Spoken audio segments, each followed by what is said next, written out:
자, 이번에는 맞춤형 평가 모형이라는 게 뭔지 개념만 한번 조금 잡아보시죠. 내용은 좀 많이 있는데요. 어, 그러니까 맞추면 왜 해야 되는데? 왜 내가 맞춰야 되냐? 네가 나에게 맞춰라. 누가 누구한테 맞추자는 얘기냐? 이런 이야기를 많이 하는데 쭉 보시면 그 우리가 그냥 애매모호하게 자동이다, 뭐 프로그램했다, 전산적이다, 뭐 이런 이야기를 세 개로 나눠요. 리얼타임 애널리틱이다. 그다음에 기계가 이제 자동 분석 같은 개념이죠. 그다음에 자동적으로 맞춰준다. 그다음에 자동적으로 생성해준다. 이 세 브랜치로 제가 나눠가지고 설명을 합니다.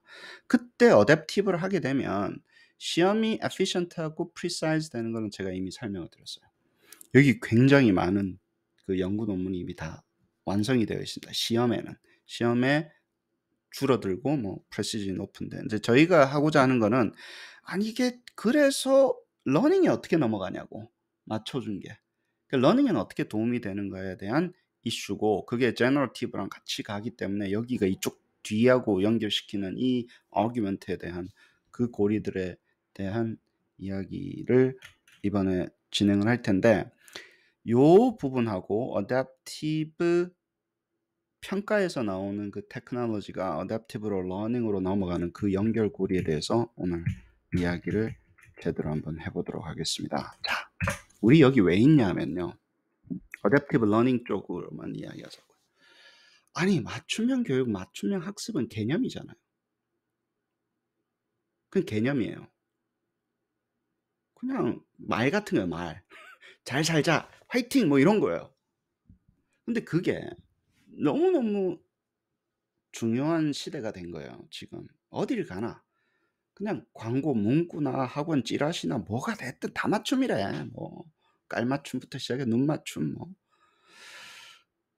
그 굉장히 있어 보이는 이야기가 되는 거고 굉장히 고급스러운 단어가 되는 것 같고 AI 이야기하게 막 맞춤형 처방 진단하면 막 굉장히 더 막 과학적인 것 같고 그래서 유행어입니다. 사실은 그냥 유행어예요, 유행어. 자, 이번에는 이런 이야기 합시다. 뭐 빅데이터 이야기 했다가 무슨 뭐 AI 이야기 했다가 뭐 학습 분석 이야기 했다가 아무 말이나 하잖아요. 그냥 뭐 요즘 나오는 시류 타는 거 뭐 아니 이번에도 또 제가 의도한 건 아닌데 GTP가 나오면서 "아 그거 하시는 거예요?"라고 막 제너러티브잖아요, 저희도. 근데 다른 결이 다른 제너러티브지만 그렇게 되는 거예요.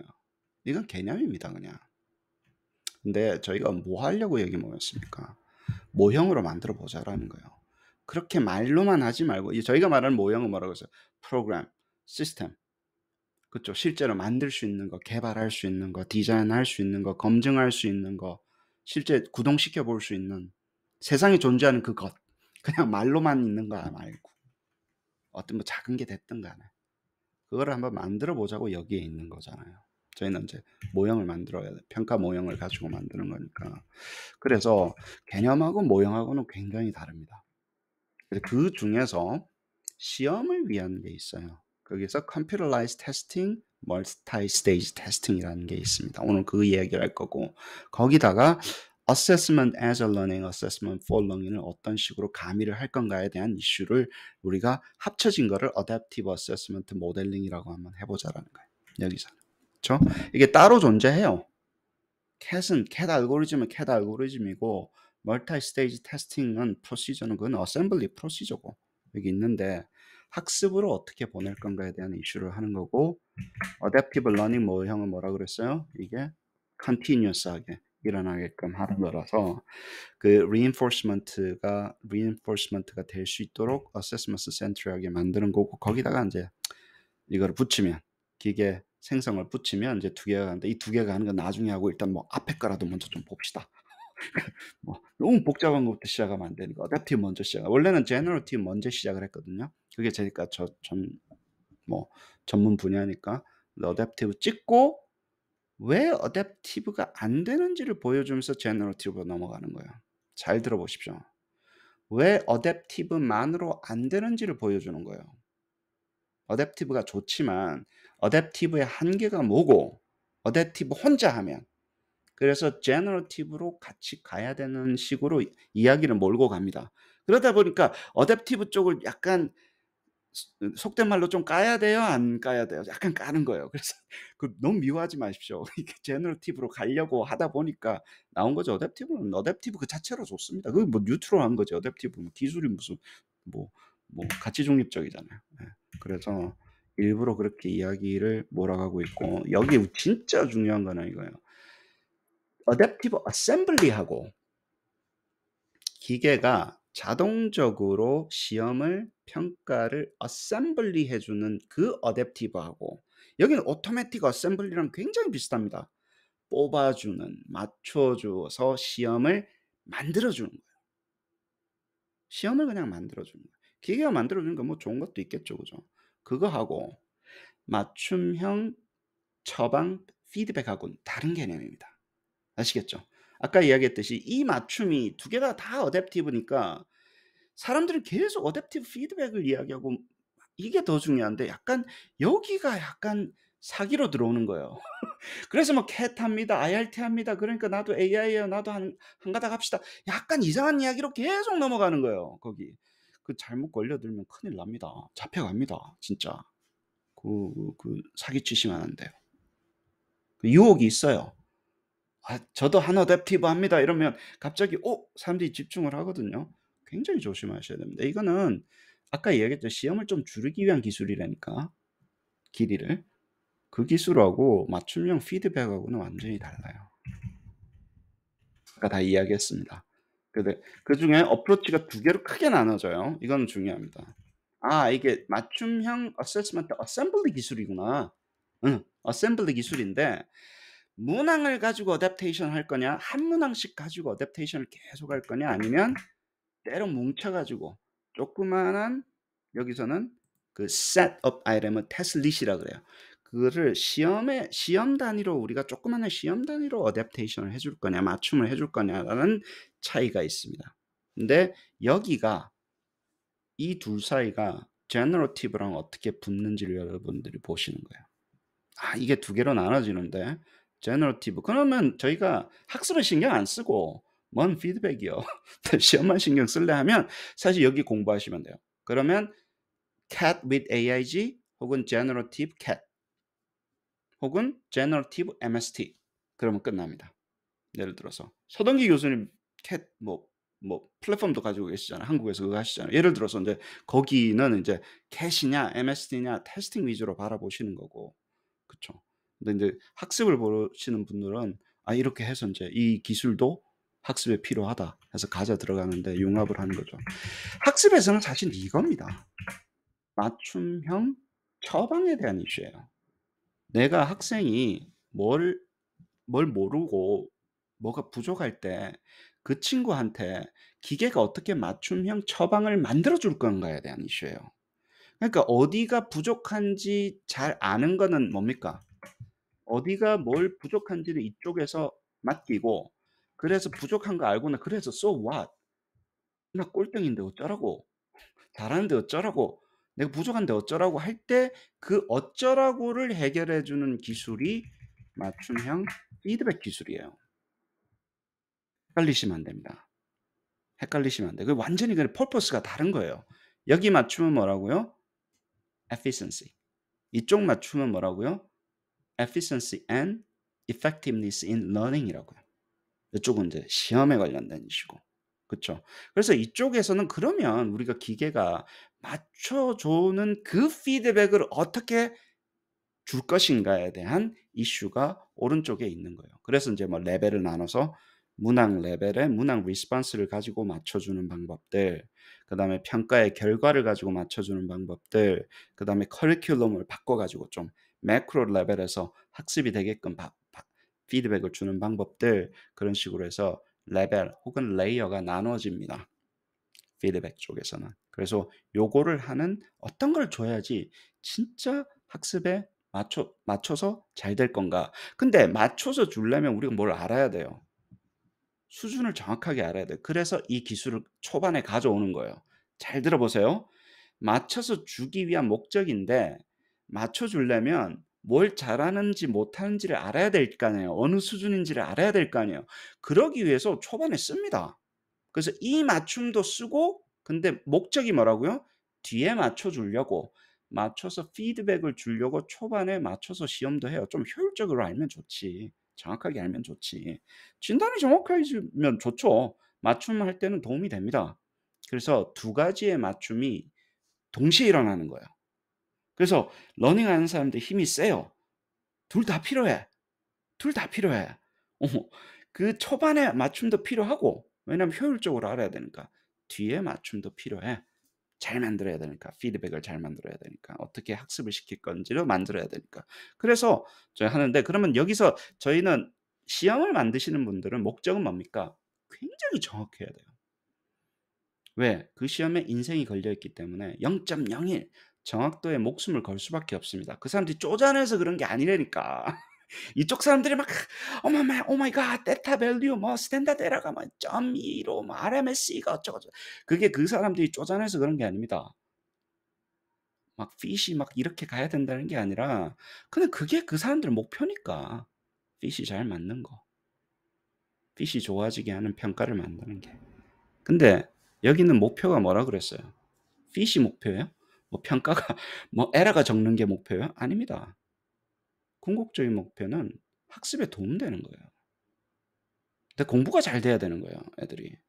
그게 목표입니다. 그래서 아웃컴을 여기는 이게 높아지는 걸로 이쪽도 맞춰 줘야 되는 거예요. 특히 학습에서 유용하게 쓸 수 있게끔 전체적으로 구성이 돼야 됩니다. 내가 아까 했죠. 유용성은 어디서 나온다고요? use에서 나온다고. 누가 어떻게 잘 못 쓰면 평가는 나쁜 평가예요. 그 사용에 적절해야 되잖아요. 그래서 좋은 평가가 나오는데 그 사용에 대해서 이야기를 할 겁니다. 자, 엘리먼트 아까 이야기했죠. 평가를 가지고 이렇게 할 수 있어요. 레벨을 맞출 수 있습니다. 그러면 뭐 그게 왼쪽에서는 non-adaptive네. 한 방에 그냥 봐서 했기 때문에 그냥 non-adaptive assessment로 레벨이 됐든 프로파일이 됐든 나왔어요. 그러면 non-adaptive인데 제가 말씀드렸죠. 아니야, 목표는 여기서 피드백을 수준에 맞춰 주려고 하는 거야. 이거 기계가 만들어 나중에 이제 기계 생성 들어가는데 얘가 얘랑 맞추기 위한 거를 위해서 했어. 그러면 앞쪽이 뭐로 바뀐다 그랬어요? 여기는 뭐예요? 맞춤형 피드백이 맞아요.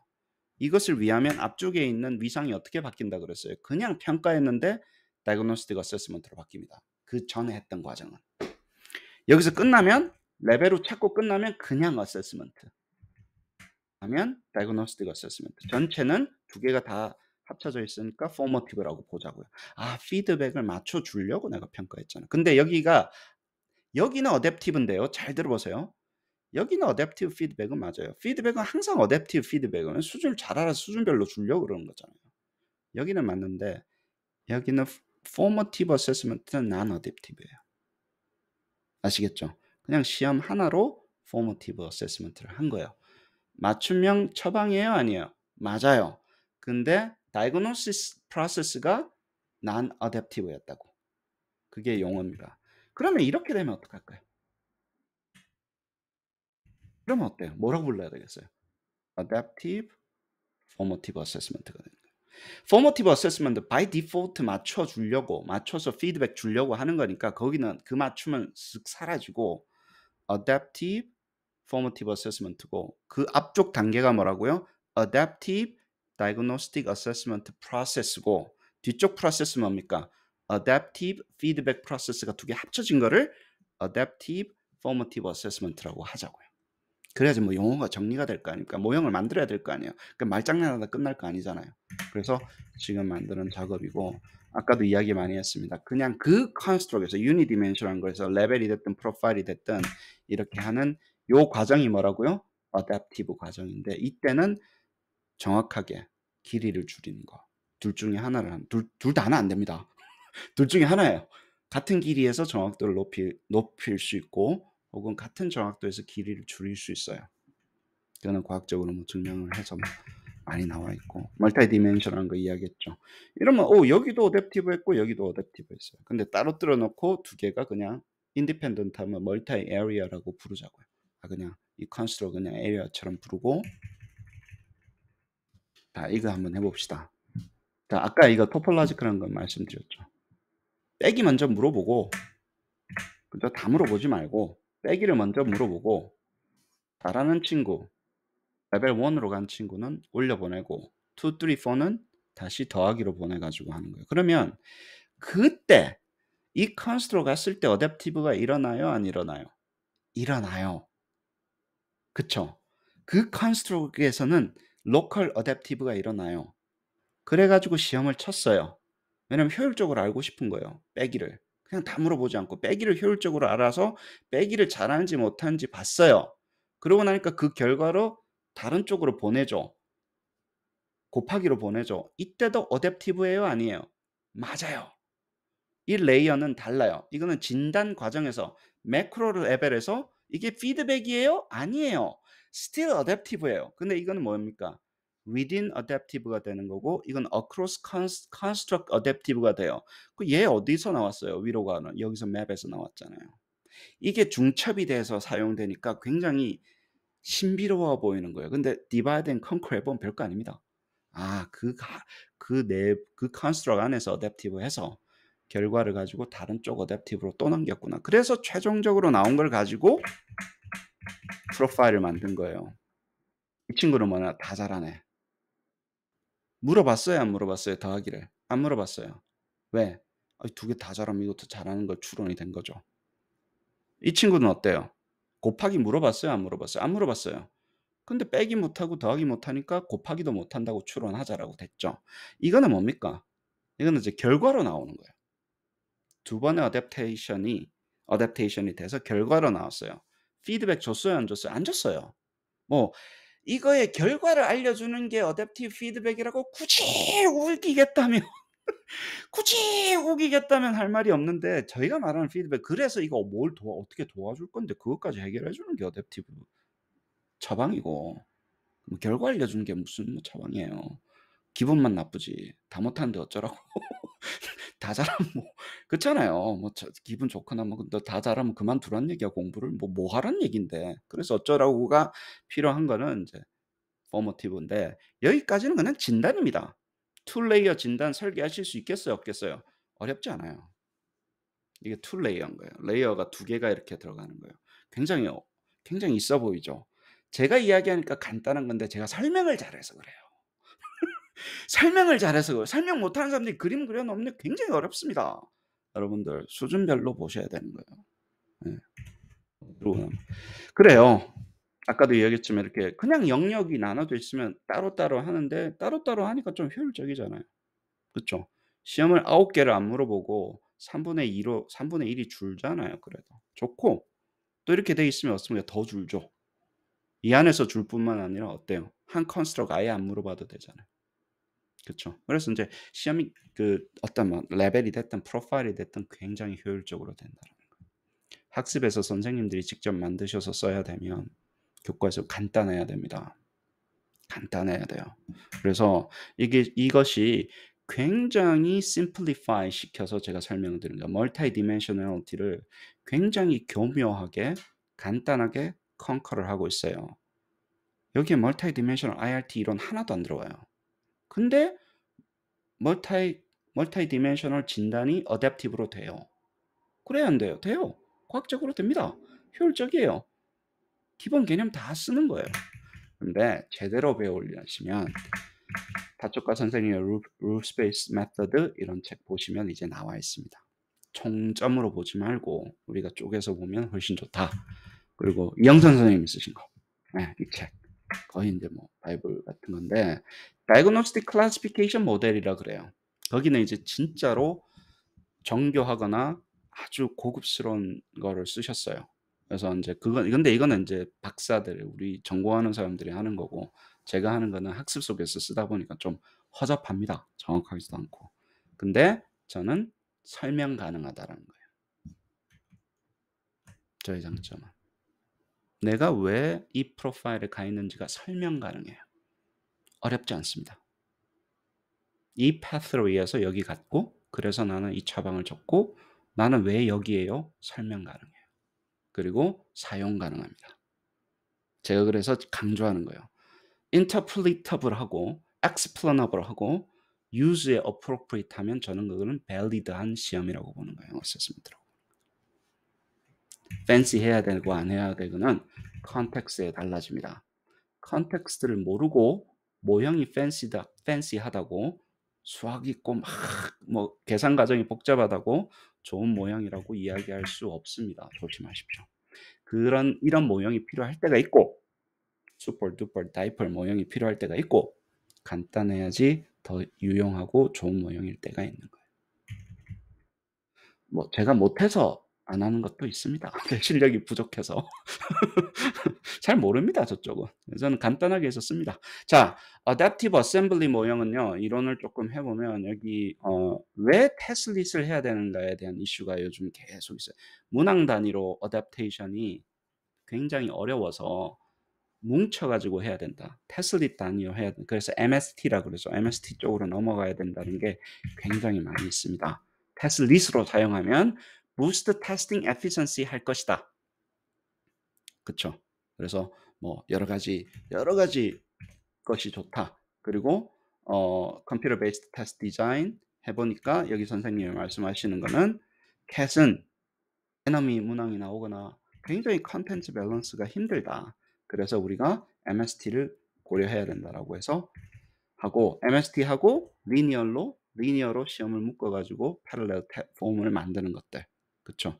이런 비교를 했고 결국에는 여기서 인제 하는 아규먼트는 뭐 예 뭐 이런 것도 있고 그다음에 함블턴 선생님이 쓰신 책에서는 멀티 스테이지 베리에이션이 있는데 automated test assembly 소프트웨어를 가지고 내가 해 보니까 acceptable하고 similar한 레벨로 다른 것들과 결과가 나오더라 하는 이런 뭐 내용이 나옵니다. 그리고 improving validity하고 new item format도 들어갈 수 있고 뭐 컴퓨터 베이스드 테스트가 좋다 뭐 이런 이야기도 조금씩 있고 하니까 조금 읽어보시고 결론적으로 말씀을 드리면 MSD 쓸만하네. 인제 이 이야기들에 대한 그 아규먼트가 쭉 다 적혀져 있습니다. 여기 같은 경우는 패러렐 폼을 만들기 위해서 우리 저기 임 박사가 뭐냐 그 automatic test assembly 워크숍 하는 것 같은데. 예예. 거기에 관련된 테크놀로지. 거기는 인제 automatic test assembly라는 큰 그림에서 있는 곳에서 optimal한 패러렐 폼을 뽑는 시험이거든요. 그쪽 기술이 여기에 달려 있으니까 그 관련돼서 관심 있으신 분은 그쪽으로 가시면 됩니다. 이 페이퍼는 저는 오픈 소울버로 해가 여러분들도 만드실 수 있게끔 해서 automatic assembly 한번 해볼 수 있는 그런 교육이 되는 것 같고요. 그다음에 어 코스트 베니핏 애널리시스를 좀 해야 된다. 그냥 캣이 좋다, MST가 좋다 뭐 이렇게 이야기하기는 힘들고 코스트 베니핏 애널리시스를 해야 된다고 보셨는데 굉장히 저는 이게 좋게 봤어요. 돈 들어가는 게 어디서 돈 들어가는지 좀 계산기 좀 두드려 보자 막 이런 관점이거든요. 그래서 메인 페이퍼에서 나오기 힘든 이야기를 비교를 잘하셨어요. 캣하고 MST하고 개발 비용이라든가 유지 비용이라든가 이런 것도 다 고려해서 우리가 시험을 결정을 해야지 무조건 무슨 핏이 잘 되네 뭐 시험 시험의 숫자가 줄어드네 그것은 하나의 크라이테리언에 불과한 거다. 그렇게 바라보시면서 페이퍼를 따박따박 잘 적어 주셨어요. 그래서 꼭 한번 보시라고 이야기한 거고 그래서 결론은 훅 넘어갑니다 제가.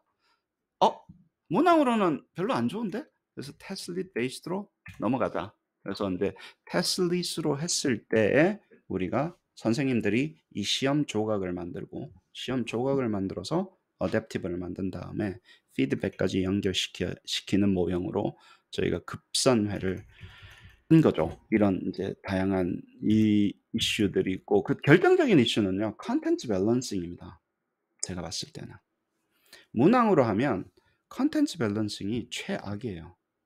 그래서 테슬릿으로 해야지 컨텐츠 밸런싱이 되는데 그러면 이제 여기서 인제 닥치는 우리가 걱정해야 되는 건 있는데 그 걱정해야 되는 거 가기 전에 difficulty 이야기 쪼끔 하죠. 왜냐하면 이게 여기 보시면 중간, easy, moderate, hard 뭐 이런 거를 저희가 만들어 내야 되거든요, 시험을. 약간 중간 어려운 거, 쉬운 거 요런 거를 만들어 내야 되는데 그리고 나서 결과도 아까 레벨링인지 프로파일링인지 뭐 이런 걸 해야 되잖아요. 뭐 이걸 안다고 하자, 모른다고 하자 뭐 이런 걸 해야 되는데 그럼 저희가 이제 고민을 하셔야 되는 게 난이도 중간 어렵고 쉽고 어떻게 만들어낼 건데. 그리고 컷 스코어 어떻게 스페시피케이션인데 스페시에이션이라고 했네요. 오타의 대마왕입니다. 아무튼 그래서 컷 스코어와 스탠다드 세팅에 대한 여러분들 기본적으로 이제 수업 시간에 배운 거 있죠. 어, 뭐 criterion reference test 할 거냐, norm reference test 할 거냐, 이제 그런 이슈들이 나옵니다. 이거는 그냥 했는데, 그래서 여러분들이 이제 두 가지를 하셔야 돼요. 난이도가 쉽다라는 게 뭐지, 어렵다라는 게 뭐지에 대한 이제 결정을 하는 게 돼야 되고요. 개념은 이렇습니다. 왜 어렵지? 그리고 어떻게 어렵지?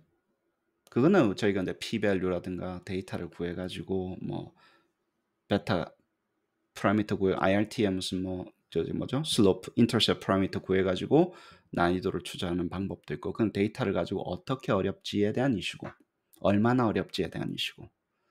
두 번째는 나중에 이야기 말씀드리지만 생성형 할 때는요, 왜 어렵지? 왜 이렇게 만들면 어려워지지? 내가 조금 어렵게 만들 수 있나? 근데 그 이슈가 한꺼번에 들어오기 시작합니다. 그리고 레벨도 마찬가지야. 내가 왜 그 레벨이지? 아까 말씀드렸죠. 내가 왜 두 번째 레벨이야? 세 번째 레벨이야? 그리고 그 레벨이라는 거는 뭐지? 두 번째 레벨이라는 게 뭐지? 어떻게 내가 describe 할 수 있지? 이제 그 얘기가 이제 performance level descriptor라고 하는데, 그 레벨에 대한 그 적어주는 이런 과정들이 굉장히 중요한 거죠. 자, 저희가 학습에서 볼 때는 이래요. 저희가 시험을 만들 때는 norm reference test, criterion reference test, 특히 norm reference test가 저는 굉장히 유용합니다. 왜? 시험은 학생들 차이에 구분, 소위 말해서 나래비를 정확하게 세우기 위함입니다. 그렇기 때문에 norm reference test가 되어야지 설명력도 있고 굉장히 파워풀해집니다. 근데 학습은 내가 몇 등인가가 중요한 게 아니라 내가 이걸 알았어 몰랐어 어떻게 하지 않은가에 대한 이슈잖아요. 그쵸? 남하고 비교하는 게 아니에요. 그렇기 때문에 우리가 준 거가 남이 아니라 그 도메인이 돼야 된다. 그래서 크라이테리언 레퍼런스까지는 저희가 굉장히 많이 배웠어요. 아, 여기까지 한 친구를 우리가 합격시켜야 돼. 여기까지 한 친구를 불합격시켜야 돼. 근데 그 여기까지는 어디서 나오는데? 라고 물어보면 헷갈리기 시작해요. 그래서 아니 70점까지는 70점 어디서 나왔는데? 그래서 70점이라는 게 70%라는 게 전체 집합에서 70%를 할 수 있다라는 게 내가 말하는 70%야. 70이라는 컷 포인트야. 컷 스코어야. 그러면 도메인 레퍼런스가 돼버립니다. 갑자기 크라이테리언 레퍼런스가. 잘 들어보세요. 내가 그 전체 알아야 되는 것 중에 70이라는 얘기는 70%를 이야기하는 거야. 그러면 그 컷 포인트가 갑자기 도메인 레퍼런스가 테스트가 돼요. 크라이테리언이었는데.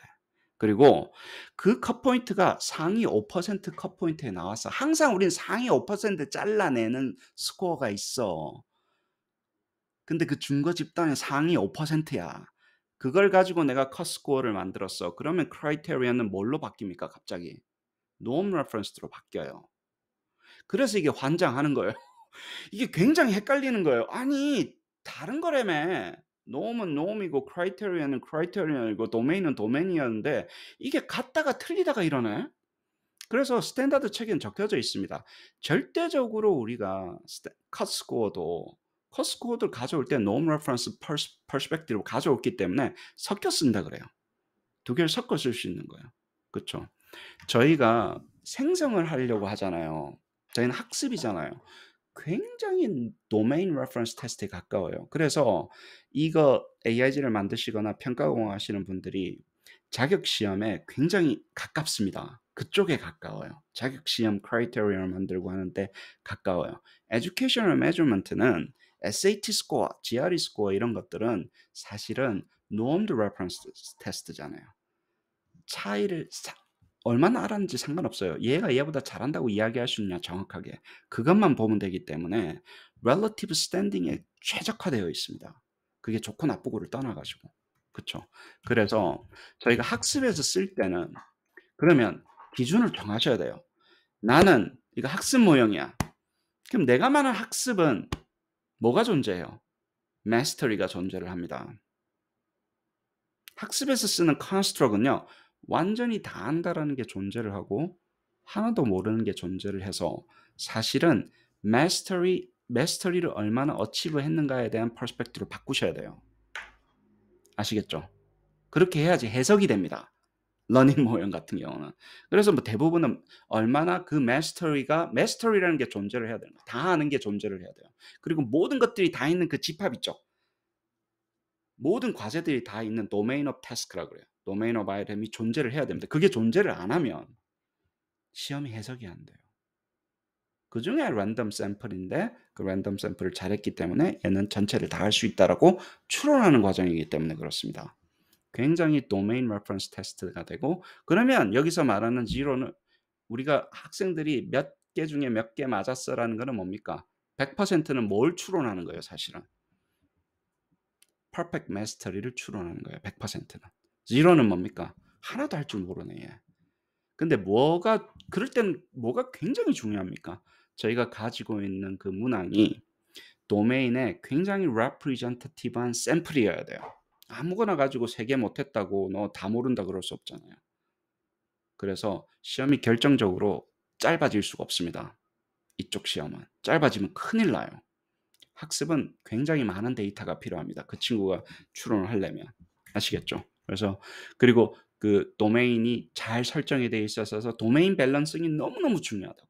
학습 쪽에서 쓰시려면. 그래서 마스터 됐냐 안 됐냐가 어떤 이 퍼센티지 0 to 100이라는 도메인 안에 어느 정도인지를 서로 약속하셔야 됩니다. 약속하고 그것을 operational하게 정의를 하셔야 돼요. 이 시험에서 8개 이상 맞추면 80% 이상 맞추면 나는 마스터리라고 할 것이다. 괜찮아요. 괜찮대. 그걸 명징하게 이야기 안 하니까 어때요? 싸운다고. 명징하게 이야기를 안 하니까 내가 어떻게 되는지 모르니까 싸움이 나는 거지. 그게 있으면 거기에서 내가 마스터리와 싸울 여지가 있으면 되죠. 아니 나는 90%가 맞는 것 같은데 합의해서 결정하면 돼요. 그거는. 아시겠죠? 어디 저기 뭐냐 개신교 신자 아니 크리스찬 계시면 성경 열심히 읽어보십시오. God never told us 몇 퍼센트가 마스터인지 한 번도 이야기 안 해주셨어요. 그 대충 우리 정하는 겁니다. 70이나 80이나 사람끼리 앉아가지고 좋은 점수 있잖아 80. 왜냐면 할만하니까 그래요. 그래서 이렇게 정했어요라고 이야기하시고 그대로 쓰시는 게 밸리드하다는 거예요. 아무도 그거 75가 맞는지 80이 맞는지 데피니트하게 얘기해 주실 분은 아무도 없어요. 전문가 100만 명 불러보십시오. 그냥 시간만 100만 시간 갑니다. 결국에는 그냥 80%에서 그냥 끝납니다. 아시겠죠? 근데 그것을 어떤 시험의 전체 집합에서 어떻게 뽑아서 어떻게 계산해서 80%가 나오는 거에 집중을 하시면 되고 전체 집합을 만드는데 집중을 하십시오. 그걸 잘 representative하게 나오는 샘플을 하는데 집중을 해야지 그 뭐 70이나 80 가지고 그렇게 고민 안 하셔도 됩니다. 자, 그 다음에 difficulty를 이야기를 할게요. 만들 때 difficulty 어렵게 어떻게 만드냐고 라고 했을 때 저희가 주로 쓰는 게 이원 목적 분류표에서 쓰는 게 블룸스 텍사оном입니다. 어느 격과에 연결돼 있고 그리고 이원이라고 할 때 세컨드 디멘션이 뭐였었어요? 블룸스 텍사노미를 씁니다. 코그니티브 레벨을 씁니다. 근데 이쪽을 조금 집중을 하십시오. 솔로 텍사노미. Structured Observed Learning Outcome인가 뭐 그거예요. 여기는 굉장히 미케니컬해요. 하나의 컴포넌트야, 2개의 컴포넌트야, 3개의 컴포넌트야, 3개의 컴포넌트 관계까지 물어봐. 이렇게 분류를 할 수 있어요. 그래서 이 2개를 한꺼번에 쓰실 수 있으면 자유자재로 쓰실 수 있으면 어떤 과제, 어떤 태스크가 어렵냐, 쉽냐, 오디널리티를 파악하는 데 굉장히 도움이 됩니다. 얘만 가지고는 힘들어요. 맨날 싸웁니다. 야, 이거 문제 해결형이라고 부를 수 있겠어 없겠어? 맨날 싸웁니다. 그냥 내가 봤을 때 그냥 외우는 시험인데 뭘 문제 해결형이야. 앉아가지고. 예. 근데 그거 어쩔 수가 없는 거예요. 여기에 너무 다미넨트 돼 있어서. 근데 쪼개 보면 얘가 얘보다 좀 복잡하잖아. 그래서 난 어렵다고 이야기할 것 같은데? 라고 하는 게 훨씬 설명하기가 쉬울 때가 있어요. 내가 왜 어렵냐고 할 때. 그래서 이게 뭐 갖다 버리라는 얘기가 아니라 블룸스 텍사노를 갖다 버리는 얘기가 두 개를 좀 자유자재로 쓰실 수 있는 좀 영역이 되시면 이 공부를 쪼끔만 해 보시면요 굉장히 좋습니다. 많은 국가들이 이거 버리고 전체 에듀케이션 시스템에서 솔로 텍사노미 쓰는 국가들이 계속 늘어나고 있어요. 사우디아라비아 같은 경우는 인제 이거 하나도 안 써요. 커먼 코어 세팅할 때. 다 솔로 텍사노미로 다 전체 교육 과정을 다 넘길 정도로 파워풀합니다. 근데 왜 이게 제가 좋아하냐면요. 저는 만들잖아요. 어렵게도 만들어 보고 쉽게도 만들었다는 주장을 하는데 프로그램 짜서 이 실제 나오는 문양을 어렵게 만들 때 이 친구가 굉장히 도움이 돼요. 예. 이걸로는 설명 안 되는 약간 그 부품으로 만들어서 예 부품처럼 이렇게 끼워 맞춰 가지고 프로그램 짤 때 솔로 텍사노미 굉장히 도움이 많이 됩니다.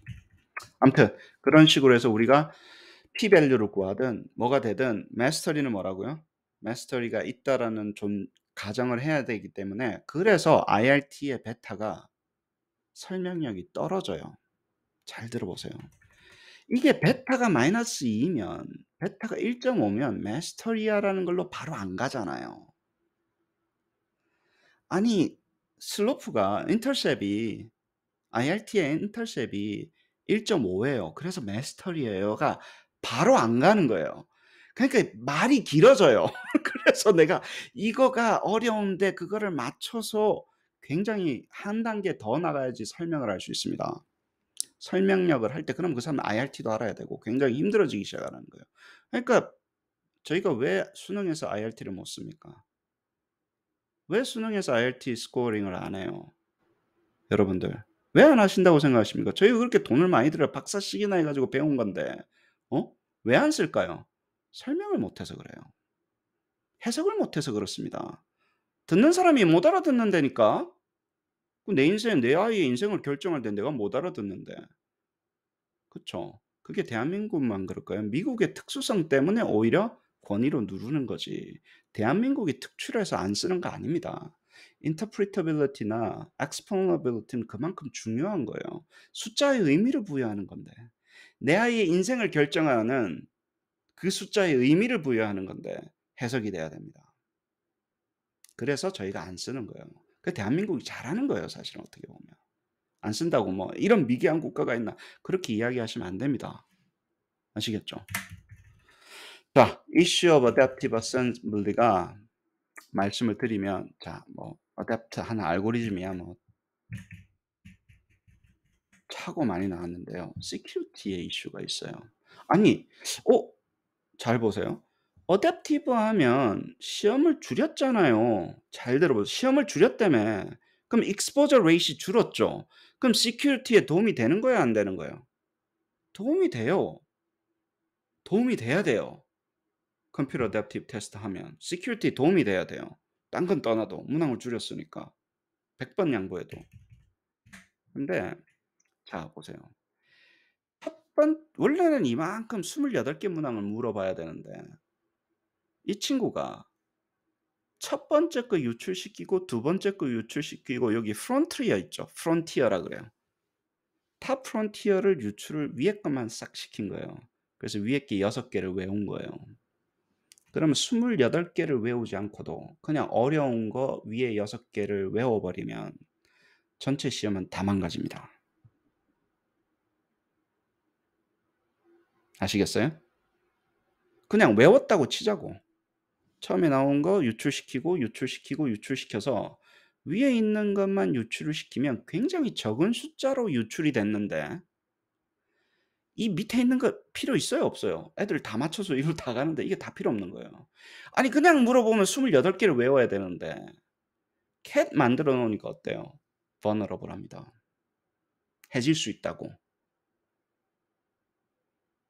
이게 내가 맞출 때만 빨리 간다고 좋은 게 아니라 이게 유출이 일어났을 땐 더 위험한 상황이 계속 발생을 하는 거예요.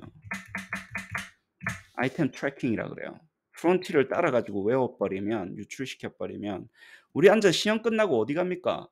스타벅스 가잖아. 그 시험 밑에 앉아 가지고. 예. 커피 마시면서. 예. 다 모여 가지고 예? 집단 지성을 발휘해요 안 해요? 합니다. 합니다. 예. 막 테크놀로지가 날아다닙니다. 그거 집단 지성 발휘할 때는 막 전 세계를 날아다녀요. 굉장히 힘든 싸움이 됩니다. 그래서 어댑티브 테스트 함부로 할 수가 없어요. 이것만 어려운 거면 갈아 끼우는 게 굉장히 어렵다고요. 인플레이팅 됩니다. 라이클리가 높아서 반드시 캐시 테스트 시큐리티에 도움된다라는 아규먼트가 쉽지가 않아요. 이게 없을 때는 되지. 완벽한 상황에서는 그렇게 되는데 세상이 그렇게 아름답지 않지 않습니까? 유출 안 될 것 같으면 대충 쳐도 되지 뭐. 그리고 오토매틱 어셈블리도 있고 뭐 다 좋습니다. 이렇게 하는데 캣 하려면 MST 하려면 어떻게 해야 돼요? 난이도를 알아야 됩니다. 난이도를 정확하게 알아야 돼요. 그 나쁜 게 아닌데 난이도를 정확하게 아는 과정이 굉장히 expensive합니다. 6학년 아이의 시험의 난이도를 정확하게 알려고 하면 6학년 아이들이 필요해요. 저는 제 아이를 칼리브레이션 시키려고 학교에 보낸 적이 없습니다. 테스팅 컴퍼니에.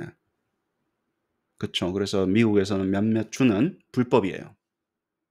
밸리데이트 딴 데 세우는데 내 주에서는 할 수 없어. 필드 테스트를 못 한다니까요. 수능 필드 테스트 합니까 안 합니까? 못 하잖아요. 다른 이유로.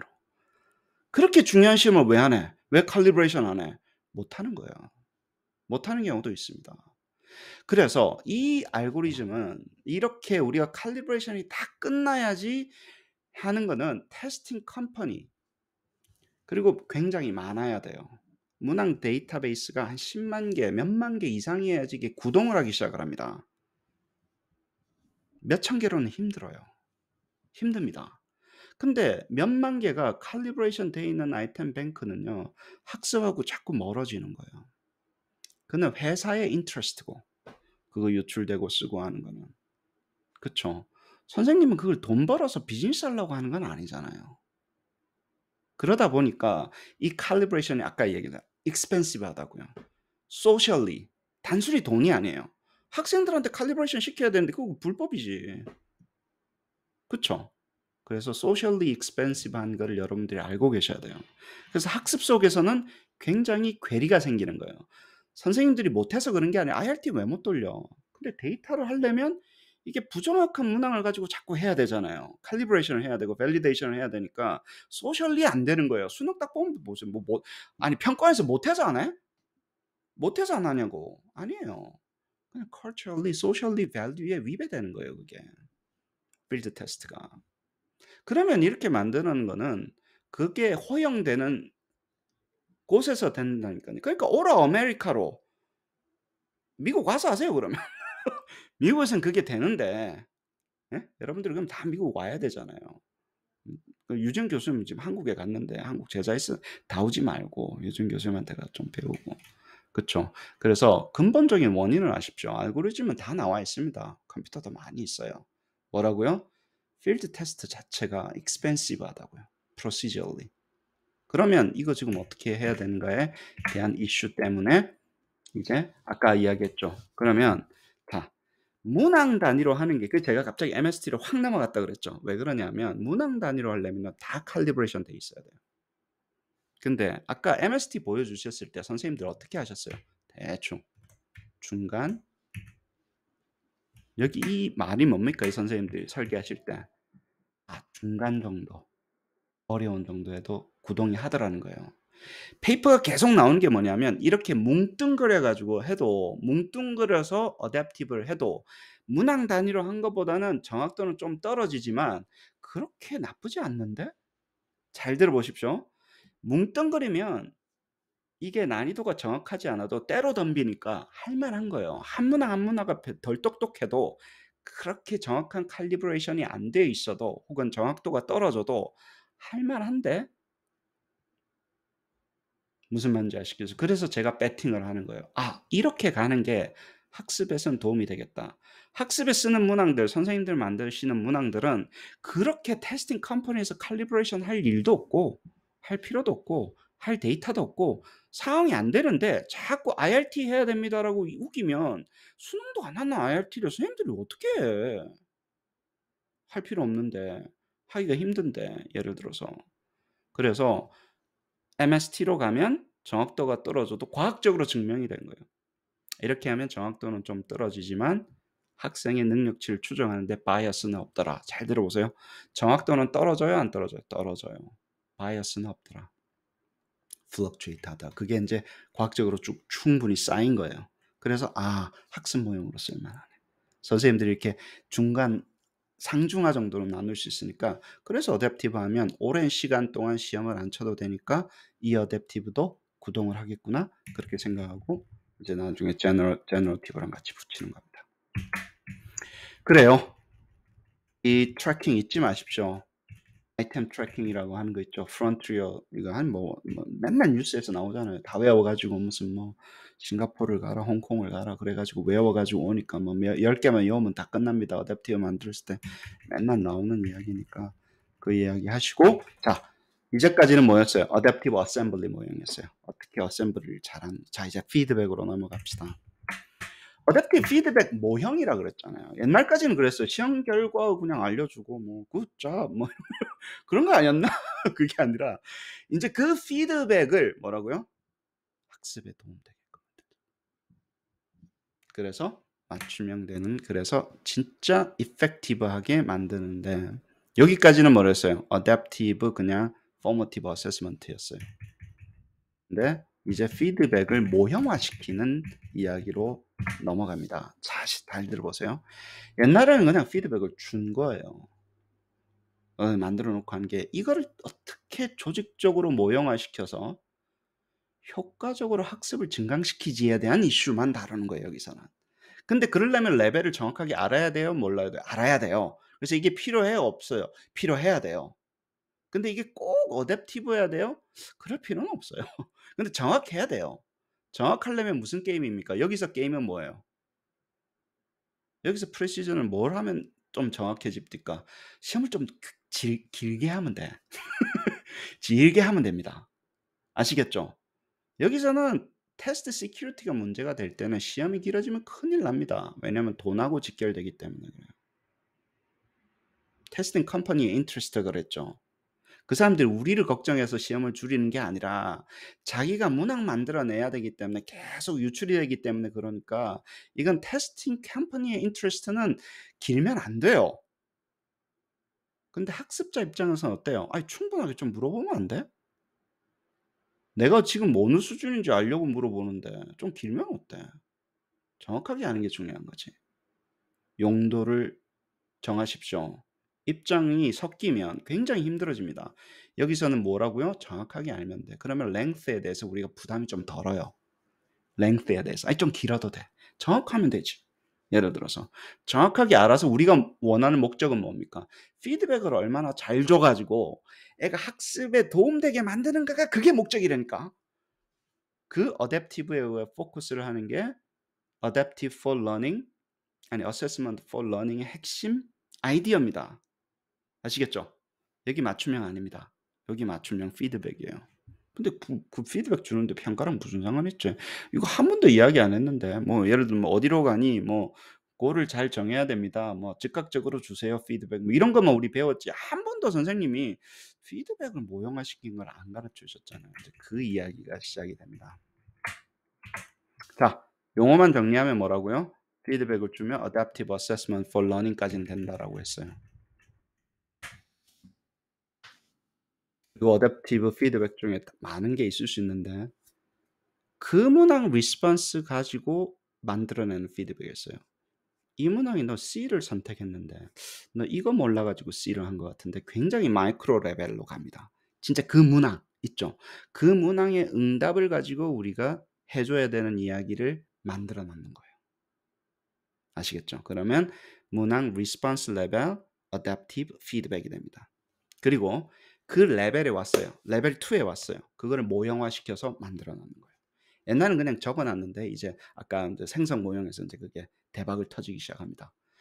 그 레벨 갔어? 그러면 그 레벨에 있는 아이들한테 줘야 되는 것을 모형화시켜서 생성으로 나중에 넘길 거예요. 지금은 모형화시킨다라는 것만 알고 계시면 됩니다. 수준, 프로파일에 대해서 모형화시켜서 뭔가 피드백이 모형화되는구나, 이 사람이. 거기까지만 이해하시면 돼요. 그다음에 뭐냐면요. 전체 시퀀스에서 끝났어. 그 컨셉 인제 러닝 시퀀스를 바꾸는 거예요. "너 이쪽으로 가서 공부해. 저쪽으로 가서 공부해." 나중에는 뭐 개인 특성 같은 거에서 "너는 게임을 좋아하니까 게임 콘텐츠를 맞춰 줄게." 뭐 그런 것도 생기겠죠. 근데 그거는 다른 콘텐츠가 필요하니까 리소스가 필요하니까 일단 코그니티브 레벨에서만 봅시다. 정상적인 거 말고 인제 감정적인 거 말고 인제 코그니티브 인지적인 것만 보자고요. 그래서 레이어를 짜는 겁니다. 자, 아이템 리스폰스 레이어에 피드백을 만들어 넣어요. 만들 때부터 모형화시켜요. 그리고 어세스먼트 결과에 대한 피드백도 모형화시켜요. 만들어 놔요.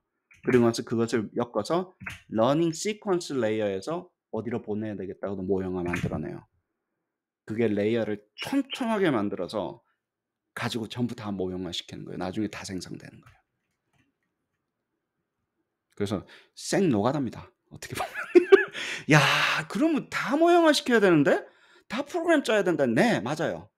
다 프로그램 짜는 겁니다. 그래서 그 다 프로그램 짠 이상한 사람들을 내일 떼거지로 보실 거예요. 선생님들 짜 가지고 지금 하시는 사람들을 보실 거예요. 1년 반씩 배워 가지고 1 년씩 프로그램 배워 가지고 실제 수업에 쓰는 선생님들을 보실 겁니다. 그래서 나는 그럼 어디로 가야 되나? 평가 전공자들은 멘붕되는 거예요. 선생님들 저 처음부터 그거 다 하면 나는 어디로 가야 되나? 그 생각하실 겁니다. 그래요. 디스트랙터 모델링을 가지고 피드백 모델링하고 여기 아까 얘기했죠. 디스트랙터를 모형화시킵니다 일단. 그래 놓고 이런 거를 선택한 친구들한테 이런 피드백을 줘야 되겠다는 거를 매핑을 시켜요. 그래서 우리가 그거를 인제 다이그노스틱 피드백 모형 중에 하나인데 문학 레벨에서는 그걸 할 수 있어요. 근데 디스트랙터 모형이라는 걸 알아야 되는데 나중에 디스트랙터 모형은 또 뭐야? 디스트랙터는 알죠. 오답 말고 뭐 오답 같은 건데 그게 모형은 또 뭐야? 그러니까 생성 모형을 아시면 '아 디스트럭터도 모형화되는구나. 디스트럭터가 생성되는구나.' 그거랑 피드백 생성하고 같이 갖다 붙이면 이거 선택한 애들한테 이게 설명이 이런 식으로 randomize 돼서 생성되는구나. 그거를 또 엮어 가지고 우리가 시험 끝나고 나면 또 주면 되는 거구나. 그리고 시험의 결과에 따라서 또 다른 쪽으로 보내는구나가 연결되기 시작합니다. 지금 은지쌤 막 고개를 끄덕끄덕 하는데 '이제 이해된다.' 막 이러면서 그런 느낌을 하는데 자 여기까지 이야기하면요. 어댑티브 포머티브 어세스먼트까지 좋았어요. 피드백까지는 좋았어요. 근데 이게 아직까지는 잘 보세요. 평가잖아요. 학습 아니잖아. 학습을 위한 평가지. 이게 무슨 평가 모형이야. 아니 학습 모형이야. 아직까지는 무슨 모형이에요? 평가 모형이에요. 아무리 피드백을 모형을 만들어 줘도 아직까지는 뭐였어요? 평가 모형이었어요. 여기서 우리가 다음 시간에 할 거는 뭐냐면 아니 포머티브 어세스먼트 쿨. 피드백까지 모형 만드는 거 그거 어댑티브 하는 게 포커스 쿨. 그러면 학습으로 어떻게 넘길 건데? 그 이슈에서 이제는 훅 넘어갑니다. 포머티브 어세스먼트 모형에서 어댑티브 러닝으로 넘어가는 결정적인 이야기를 할 겁니다. 잠시 후 뵙겠습니다. 감사합니다.